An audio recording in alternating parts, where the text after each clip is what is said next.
Carlton Home Entertainment brings you an extensive collection of children's videos full of music, fun and adventure for you to share with your entire family. Tots TV! Join in the fun with the Tots at their secret and magical hideaway house in the woods. Super Tonic! Super Tonic! Super Tonic to the rescue! Then travel into the secret world of Rosie and Jim. Here is Rosie, here is Jim.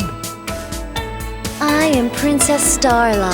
And Starla and the Jewel Riders brings you romance, fantasy and adventure. By the magic of the Sunstone! The Bananas in Pyjamas are always up to lots of mischief. Ooh, there's a letter B too! What does it say? Must be a fairy party on the beach! The classically animated Beatrix Potter video collection includes timeless tales that your children will love. Who in the world is this?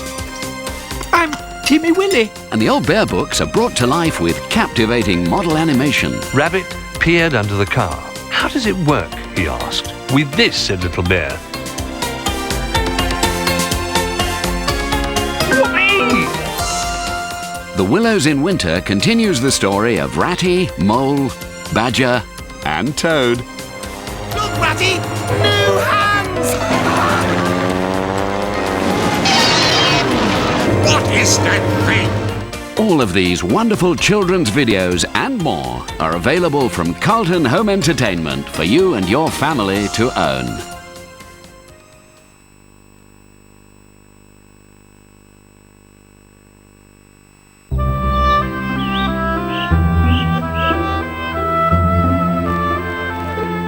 Deep in the country is an old schoolhouse.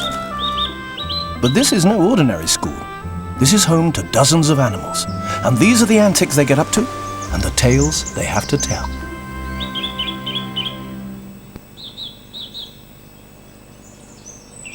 Victor? Victor, where are you? Over here, dear. This house is a mess, I tell you. I'm not spending another minute living under this log.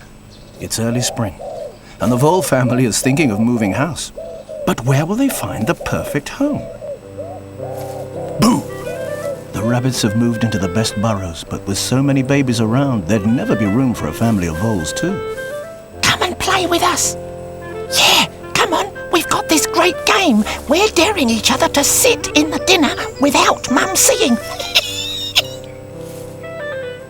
Sorry, no time to play. We're looking for a new house.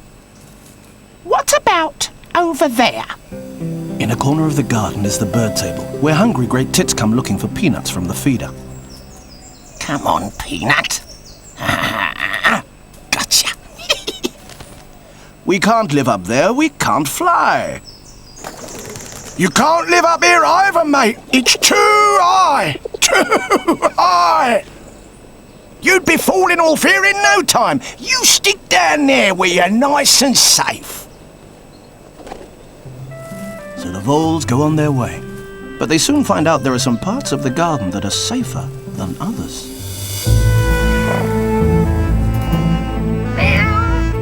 Victor? It's the cat. Quick, let's make a run for it.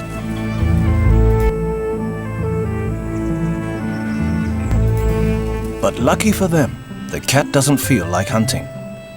She's going to have kittens any day now, and she'd rather find a shady spot to sit down.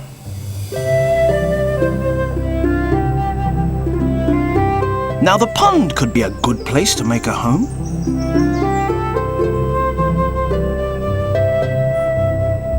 This is where the newts live. Morning, Victor. You're welcome to join us here, but you can't swim underwater, can you? We've got special skin to breathe through. And the tadpoles breathe through gills on either side of their heads. The pond is really no place for a vole. Amongst the flower pots and rockery stones lives a family of snails. All this fuss about finding a home. It's the same story every spring. I don't know why everyone can't be like us. We carry our homes around on our backs. It's much more convenient, you know. That's all very well if you're a snail, but I think I'd look silly with a shell on my back. And the voles head off to the woods to look for a home. There are plenty of animals setting up home in the woods around the schoolhouse, but this is a dangerous place for the voles. They could become somebody's lunch.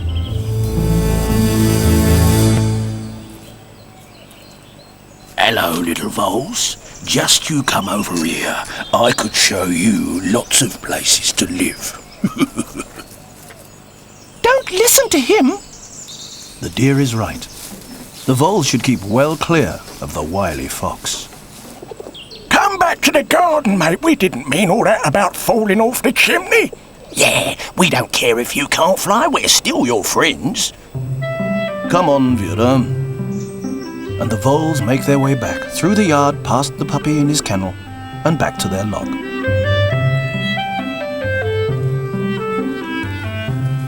You know, Victor, maybe this isn't such a bad place to live after all. You're right, Vera, and there's plenty of food to eat. A bit of spring cleaning and the mess will be cleared up in no time. And they set about tidying up. After all their travels, the voles realize that really, there's no place like home.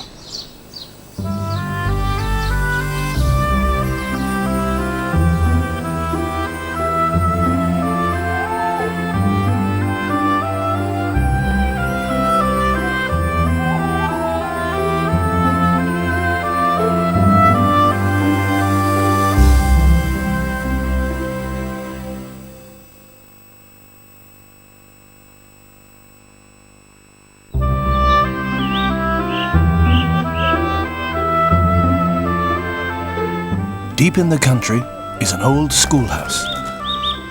But this is no ordinary school. This is home to dozens of animals, and these are the antics they get up to and the tales they have to tell. Oh, wow, I'm the best-looking cockerel in town. Just listen to him, Marge. Doesn't he go on? The cockerels preen and puff out their feathers to make themselves more attractive to the hens. Oh, no, Flora, he's coming over here. Hello, ladies. Anyone fancy a stroll in the sunshine? And a share of my bird seed? I wouldn't mind some of that bird seed. You better be quick, or there'll be none left. The cockerel is busy choosing himself a partner so that he can settle down and have a family. It's the same story all over the schoolhouse. At the bottom of the garden are some asparagus bushes. This is where the asparagus beetles live. They're all busy getting into couples and having babies too. All that is, except Andy. Hello? Doesn't anyone want to be my friend? But no one's listening. They're too busy finding friends of their own. The male pigeon puffs out his chest to impress the females. Come on, girls. How about a nice bite to eat on the bird table? Oh, did I say something wrong? Oh, stop being so pushy. You should take a lesson from us doves and be more polite to your friends. Hey, hang on, wait for me. But the pigeon doesn't give up easily. How about you? I'll build you a lovely nest inside this dovecot. Meanwhile, lonely Andy is still looking for a friend. All the other asparagus beetles are mating and laying eggs. Some of the eggs have already hatched into larvae. Soon, they'll grow into beetles. On the ground, the baby rabbits are growing fast. Harry, come and have your dinner. There's a good boy. Come in, Mum. I wish I had someone to share my dinner with. But little Andy still hasn't found a partner. He gets sadder and sadder as the day draws on. It's useful having a partner to help with the daily chores. The mother blackbird can keep her eggs warm while Dad takes care of dinner. Now, let's see. 6 worms, a snail for Sunday lunch, and some bread.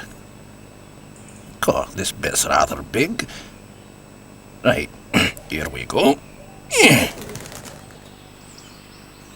It's all very well for you. I wish I had someone to bring me my dinner. Maybe if I stay out here in the open, my colourful stripes will catch someone's eye. That's it, Andy. Don't give up yet. The young squirrels do their best to cheer him up.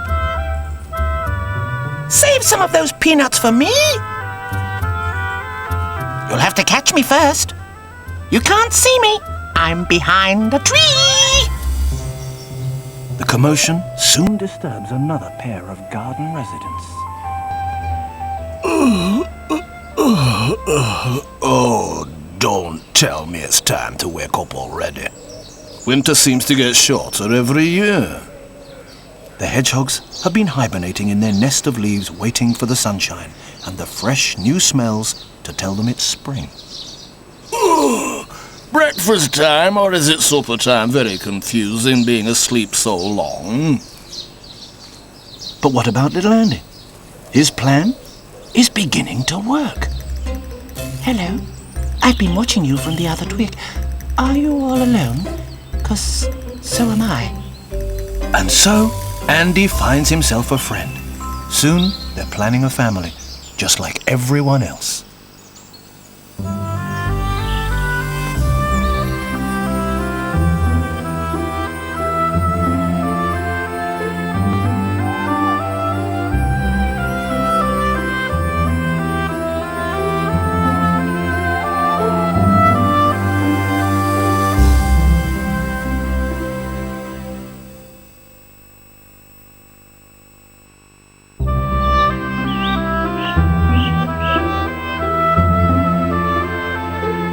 Deep in the country is an old schoolhouse. But this is no ordinary school. This is home to dozens of animals, and these are the antics they get up to and the tales they have to tell. Spring is in the air, and all over the garden there are new arrivals. Down in the pond, the newts are settling into their new home. They're planning a family. The male newt is looking for his partner. Soon, they'll perform a special courtship dance before the female lays her eggs. See? Her tummy's swollen with eggs. Fancy a dance before lunch? Are you talking to me? Certainly am, and I'm starving, aren't you? Oh, crikey. I'm not hanging around here to become lunch. So the water beetle makes a run for it, and the newts are left to dance.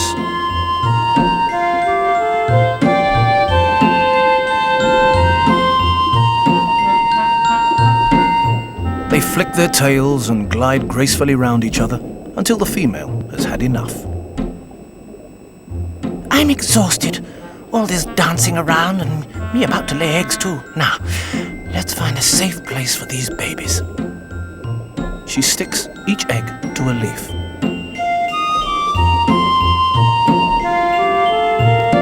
Soon, they'll become baby newts. Back on dry land, the first spring dandelions appear. The warm weather has also woken the tortoise from his winter sleep. I'm starving. What's for dinner? Let me see.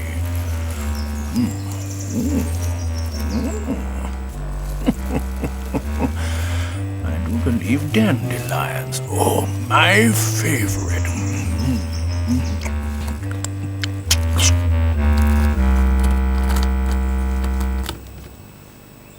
What's all that noise over there? I'm sunbathing. Sorry. Very tasty. You should try some. Oh, please! Honestly, how's a slow worm meant to sunbathe without a bit of peace? Like the tortoise, the slow worm needs to warm up before she can move. In the woodland clearings, the first plants are beginning to stir. Bracken leaves grow towards the light. The leaves are already formed and begin to open out. flowers grow on the edge of the wood, where there's more sunshine. These bluebells have been chewed by hungry rabbits looking for food. But the primroses have survived. Primrose means first rose. It flowers very early in the year. There aren't many insects to eat yet, so there's a scramble for nuts from the feeder.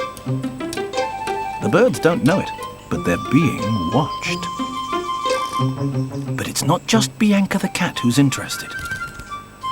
Come on, Kev. I smell peanuts. Wait till I get on my paws on you. Come on, Kev. Get a move on. There'll be none left. Uh-oh. Trouble. Right. Here we go. Supper time. Hey, Trev. Leave some for me. You watch out for that cat.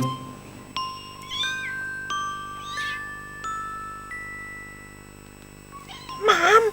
Mum, come back, Mum. The kittens want their supper too. They're only 1 day old, and they can't see or hear yet. Mother is out giving the mice a fright, and they're helpless without her.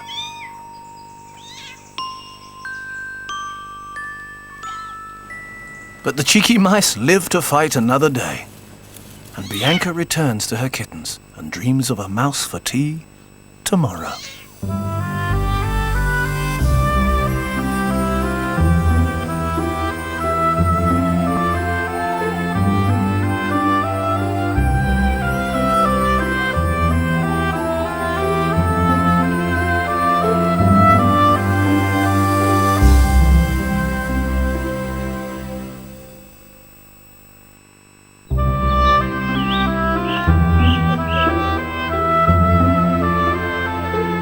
Deep in the country is an old schoolhouse. But this is no ordinary school. This is home to dozens of animals, and these are the antics they get up to and the tales they have to tell. It's breakfast time in the yard, and there's a scramble for the birdseed. Come on, let's get down there before the hens. The pigeons don't care. They'll steal anyone's meal when they're hungry. Yeah, this is the life, free nosh, easy pickings. What more could you want?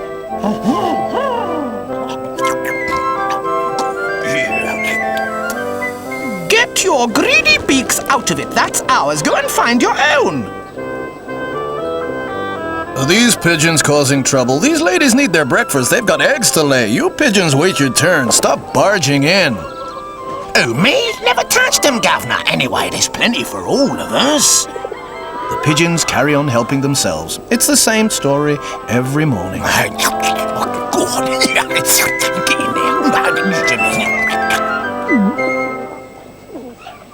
While the others are eating, the pigeons on the roof notice a hen wandering off by herself. Here, Flora. Where you going? I've had enough of this scramble. I'm going to find somewhere quiet to lay my eggs. And off she goes.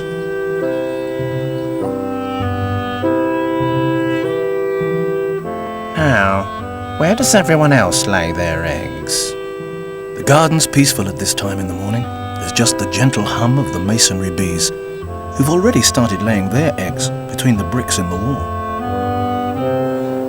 Bzz, bzz, busy, busy, busy, got to finish the nest. Whoops, got to lay the eggs. Bzz, bzz, busy, got to rush, mustn't fall out.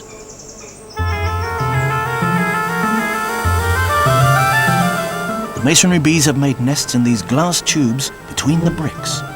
They surround their eggs with pollen, so that when the eggs hatch, the larvae will have something to eat. When they're bigger, the larvae will turn into bees. Bzz, bzz, bzz. Exhausting work. Got to have a rest. Phew. To protect their eggs, the bees even seal up their nests with earth. They're some of the most careful homemakers in the garden. That's all very well, but I can't lay my eggs in a hole in the wall. As Flora continues her search, little does she know, someone's watching her. There must be somewhere around here. The fox thinks he's spotted lunch and starts to follow her. Meanwhile, in the pond, the damselflies are also laying eggs. The male helps the female by holding her firmly while she leaves her eggs under the lily pad. Whoops! Out of the way unless you want an egg on your head. Underneath the leaves, the eggs will be safely hidden from hungry beetles.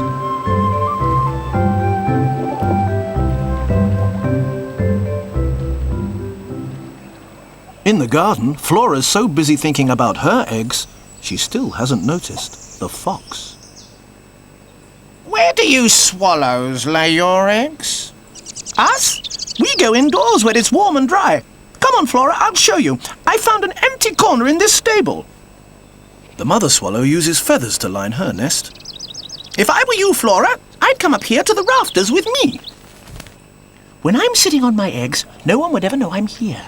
It's a lot safer than on the ground, and you'd be out of the way of that fox. Fox, fox, oh my goodness. Whatever shall I do? Quick, run for it!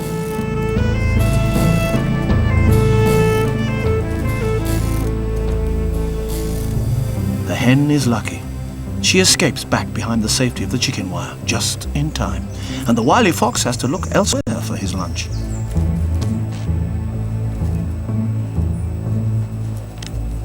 But Flora learns a lesson too.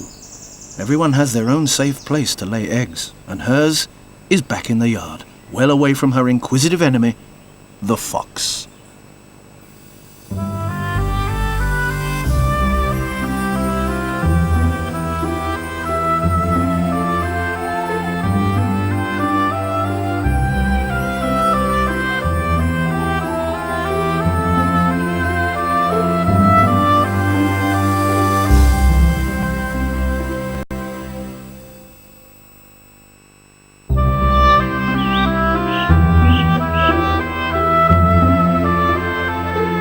Deep in the country is an old schoolhouse. But this is no ordinary school. This is home to dozens of animals, and these are the antics they get up to and the tales they have to tell. It's spring, and the daisies are in full bloom. In the schoolhouse garden, the birds are gathering on the lawn for breakfast. The robin's collecting scraps for his chicks. And so is the blackbird. The other birds all squabble over the juiciest tidbits. Seamus the cat is watching them, and could be thinking about his breakfast too. A tasty hunk of bread. No one will notice if I just have that for myself. Seamus is pretending not to be interested. Perhaps it's too warm to go chasing the birds. But you can never quite tell what the cat's thinking, and the birds fly off just in case.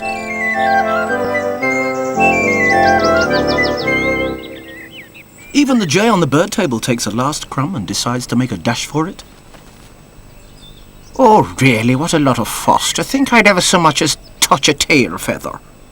Besides, I've got my family to think about. And off he goes, back to the house, to take over the babysitting from Bianca, the mother cat.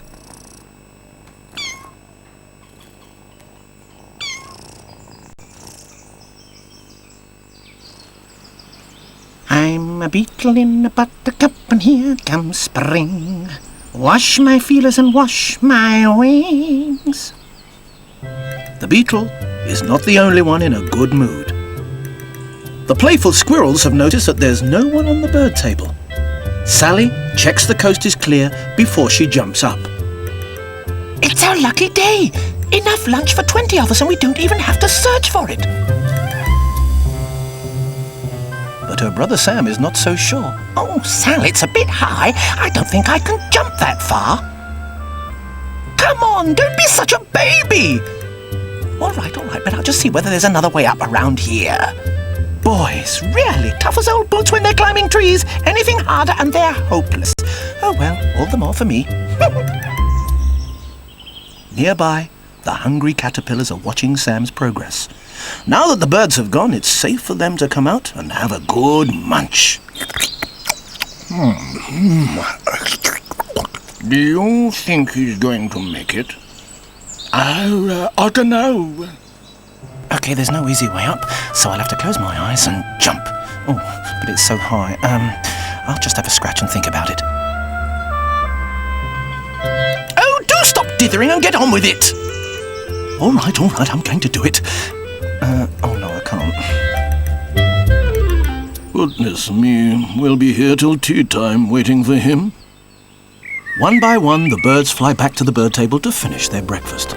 And Seamus is on the prowl again too. Sally spots the greenfinches. Hey, you're too late. That bacon rind's mine now. But the squirrel's in for a fright as Seamus romps towards her. Eek! Help!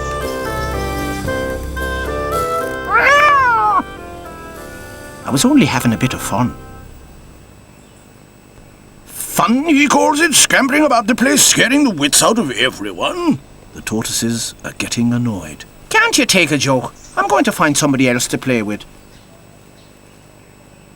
About time too, let the rest of us get on with our breakfast in peace. Sam the squirrel is relieved too. He comes back for one last go at jumping onto the bird table. Go on, you can do it! Okay, Sal, here we go. 1, 2, 3... You did it! And at last, Sam settles down for some breakfast of his own.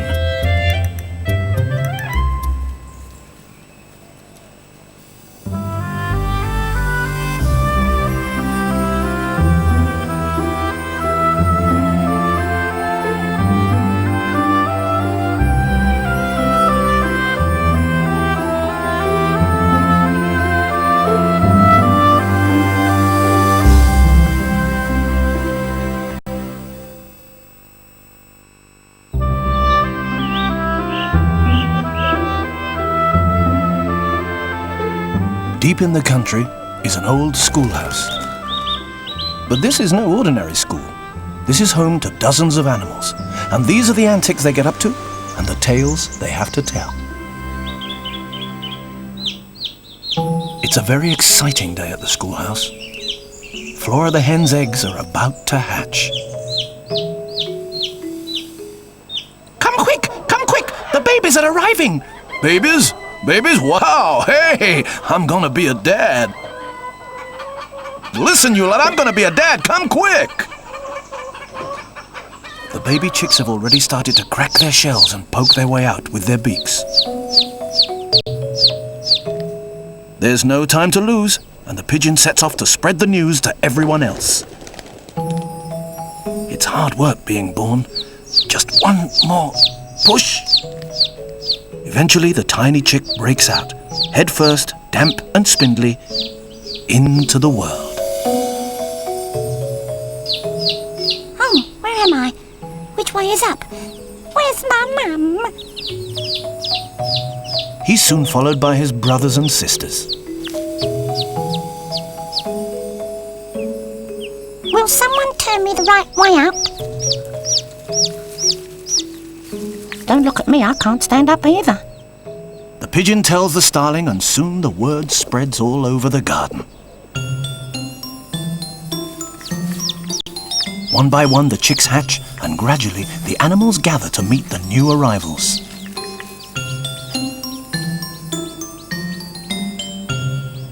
I'll be along in a minute. Just got to finish this lettuce leaf.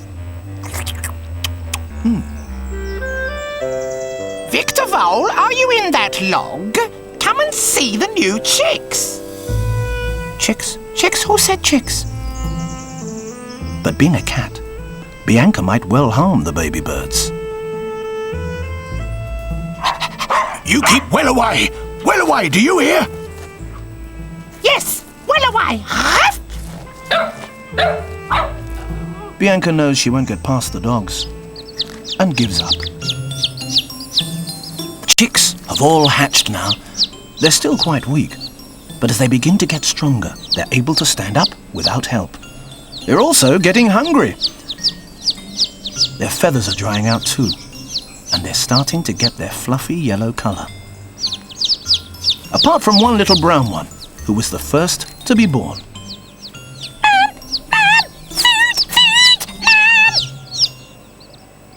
cute, really, aren't they, Trev? You going soft or something? The tadpoles have heard the news too, thanks to a gossipy water beetle. Off for the latest report. Oh, crikey, maybe not, there's a cat up there. One by one, all the animals leave their food and make their way to the yard. The news has spread to the woods, and the deer leaves her snack to have a closer look.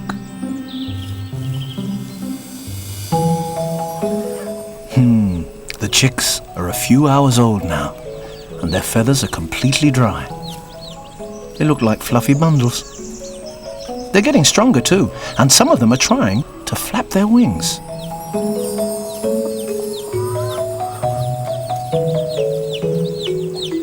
Look at me! I can do it! Look at me! But they have one unwelcome visitor. One of the little brown ones has decided to explore. And quick as a flash, the fox darts across the yard, but the chicken wire has been fixed tightly, and he can't get in. Oh, bother! Good job, too. Leave the little ones alone. So the fox moves off, and the chicks settle down safely for the evening. They have many lessons to learn about their enemy the fox, but that can wait until tomorrow. Mum, tell us a story. Now, turn off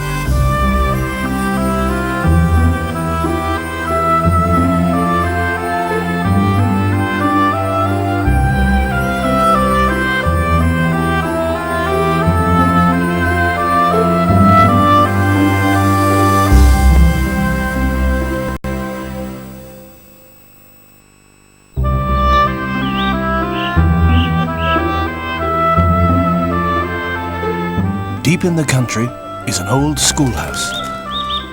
But this is no ordinary school. This is home to dozens of animals, and these are the antics they get up to and the tales they have to tell. Help! Somebody help me! Oh, my goodness. Do something, go and get help. The wasp is stuck, but none of the other insects quite know what to do. We're not big enough to turn him over. You'd think these silly wasps would learn not to go into the water if they can't get out. Excuse me, chaps, but we've got bigger things to worry about than that wasp. What do you mean? There's a great big beetle larva moved in and he's not very friendly. Oh, this is a nice pond full of good things to eat. The other creatures sense the danger. Oh, crikey. Come on, kids. The newt tries to hide in the weed, but he's not quick enough. Oh no, not me! Hide! Hide! But it's too late. The vicious beetle larva catches his lunch. I hope it doesn't come out of the pond. It's all right for you, but we've got to live with it. How are we going to protect ourselves? The newts ask around the garden for help.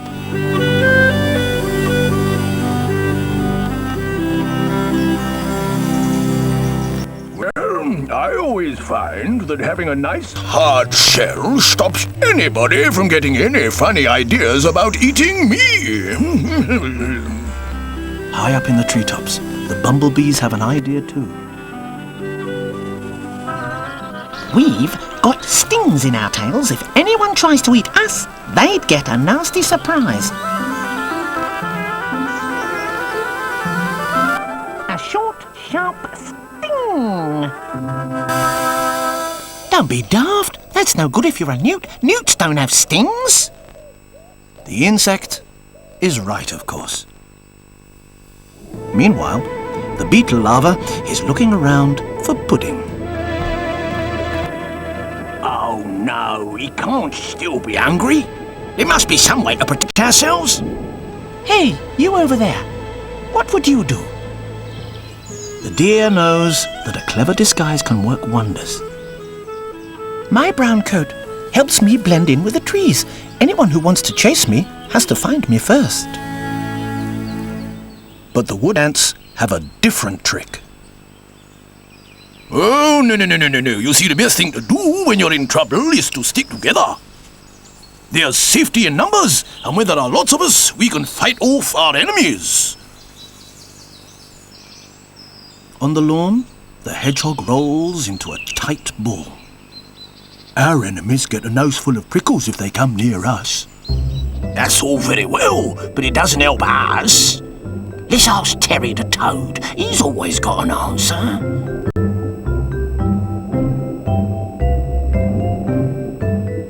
Terry the Toad at your service? Did somebody call?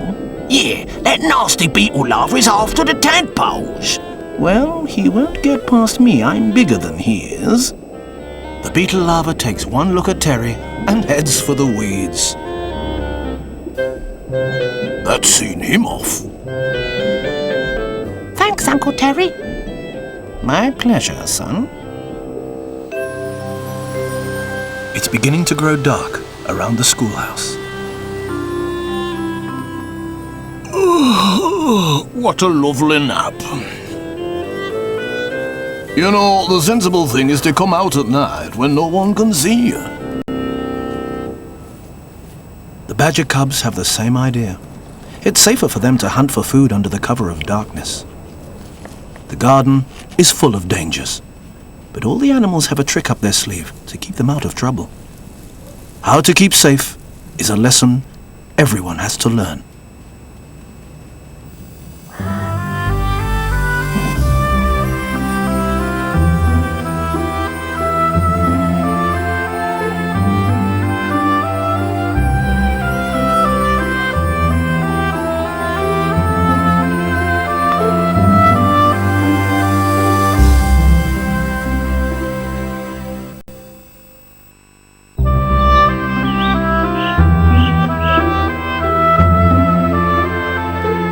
Deep in the country is an old schoolhouse.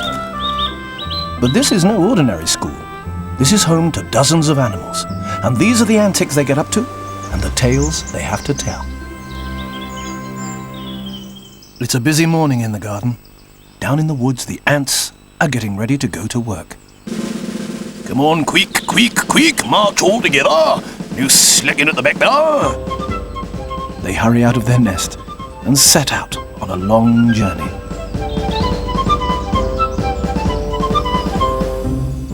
Higher and higher up the tree they climb, as the branches get thinner and thinner. Finally, they reach a colony of aphids, who live at the very tips of the branches. The aphids produce sweet drops of honeydew which ants love to drink.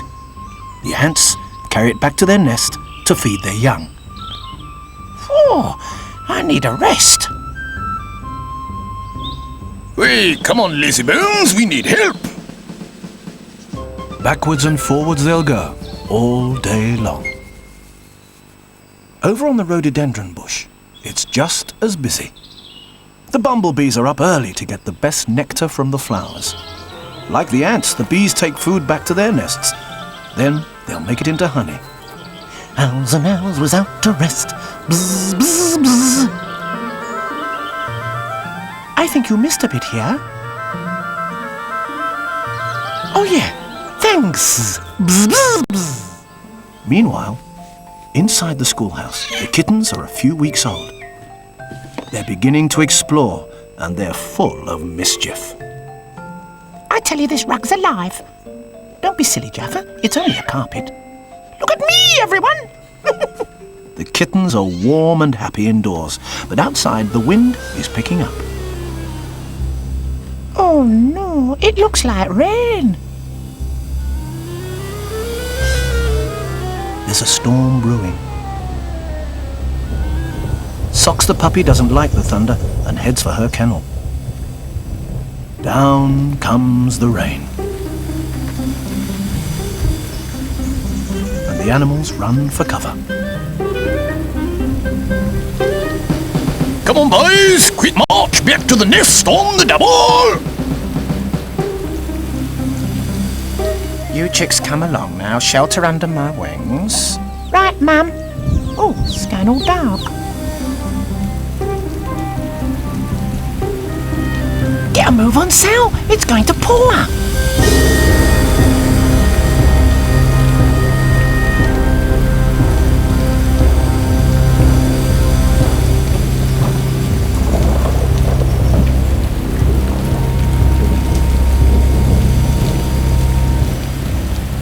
Soon, the storm dies down. The wet garden is a paradise for the snails. It's all wet. Yippee! The snails love the rain, and while the other animals are all sheltering, they come out for a celebration. It's party time, and all the slugs and snails join in the dance. Round and round they go, leaving their silvery trails behind them. At the end of their dance, they slither back to their flower pots for a rest. The snails aren't the only ones who enjoy the rain. There's nothing like a shower to bring out the tasty worms. Wise old Terry the Toad has spotted a snack.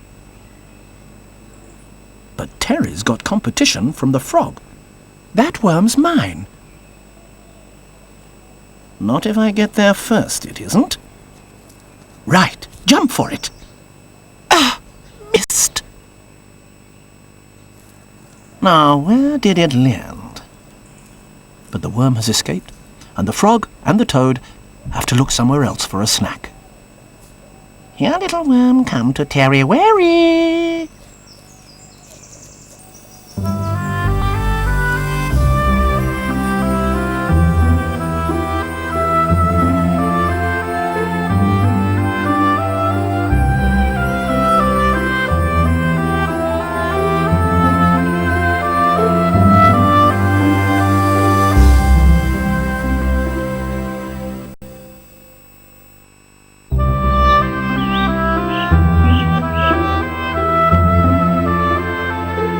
Deep in the country is an old schoolhouse.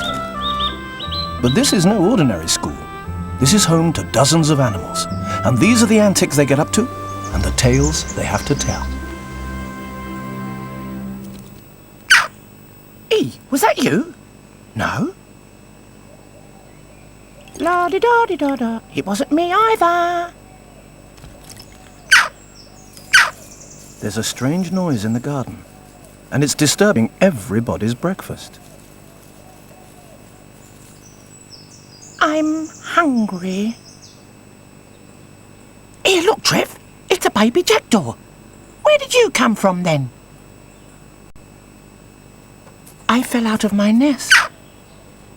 Well, what's your name, and where's your mum and dad? I'm Joe, and I don't know. I've lost them, and I'm too young to feed myself. The little jackdaw calls out to Flora the hen for help, but she's got worries of her own.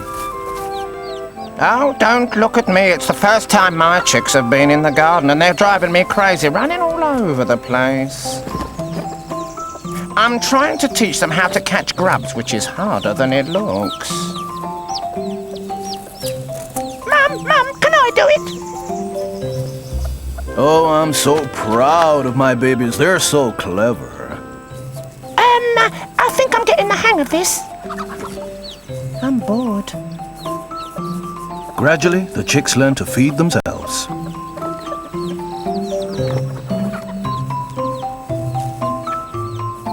The little jackdaw watches them enviously. But Flora's too busy to notice. The chicks are a week old, and she's showing them off to her friends. Oh, haven't they grown, Flora? They are doing well. Why, thank you, Mary. Now come along and stay near me. Joe's still hungry. Then she spots the wood ants. They're carrying something tasty. What's that juicy green grub down there? Come on, boys, put your backs into it. Oh, if only I could get off this table. Sorry, old girl, you can't have this already taken. Oh, but it looks so good just to nibble. Sorry, it's got to feed hundreds of us. Pull, men, pull! Oh, dear. Hey, a starling. Over here! Joe tries to attract the starling's attention, but she can't stop. She's got to feed her own babies.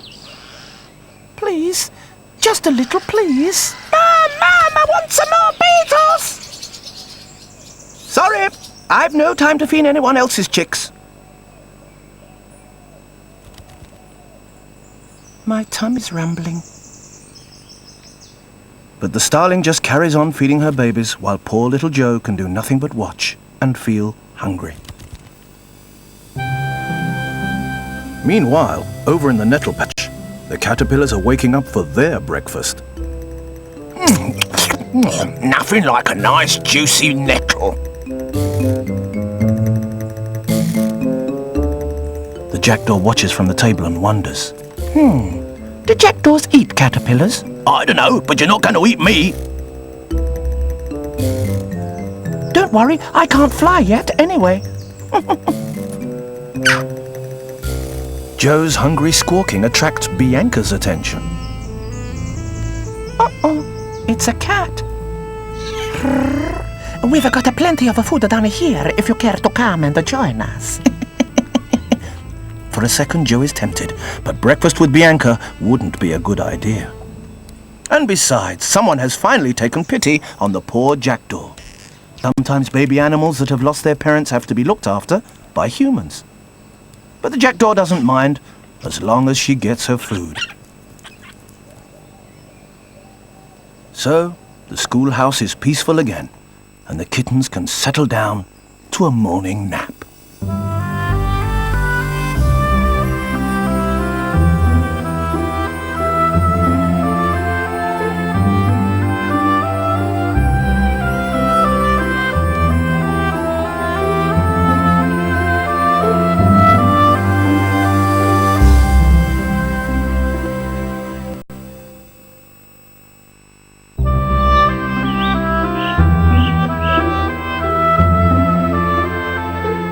Deep in the country is an old schoolhouse. But this is no ordinary school.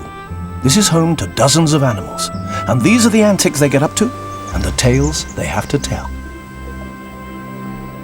In the pond, the water snail is settling down to a bit of pondweed when all of a sudden there's a tremendous commotion. The beetle has been disturbed by a very boisterous tadpole. Hey everybody, look at me, my legs have grown. Yes, that happens to all tadpoles. But I'm the first tadpole in the pond to have legs this year. I'm better than all the other tadpoles. And he splashes around, showing off to his parents. Now, son, don't go boasting. Fine pair of legs, though, you must admit. I can't wait to show them to my friends. All right, but don't swim too far away, will you, Tony? Oh, don't fuss, Mum. I'm nearly grown up now. And off he swims, kicking his new legs behind him. Outside the pond, there have been other changes in the garden. The baby wrens have hatched. They may be the garden's smallest birds, but they're still very hungry. Mum, where are you? Seamus the cat hears them calling. Mum! Shh, I'm here. Keep your voices down, the cat can hear you. Oh, don't panic, missus. I'm far too busy watching the tadpoles.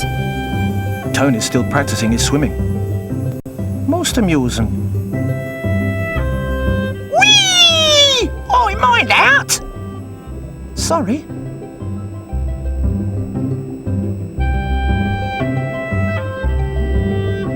Tony, I hope you're behaving yourself down there. Of course, Dad.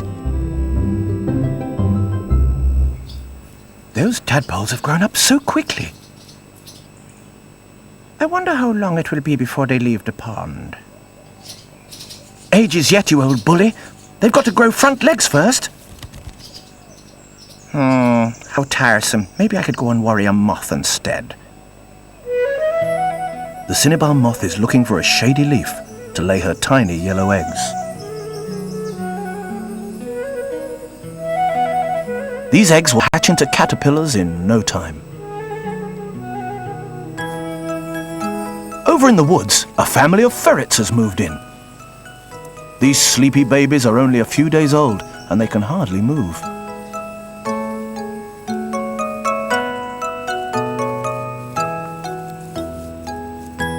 Oh, goodness. You babies can't sleep here. Come inside right now, the lot of you. It's not safe to sleep outside with that cat wandering about. What? What's happening? I was having a dream. Oh, Mum. that's better. You'll be safe there while I get supper.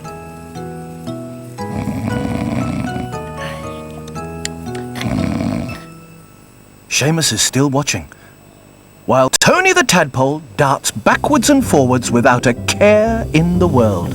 Unknown to him, he's in grave danger from the beetle larva.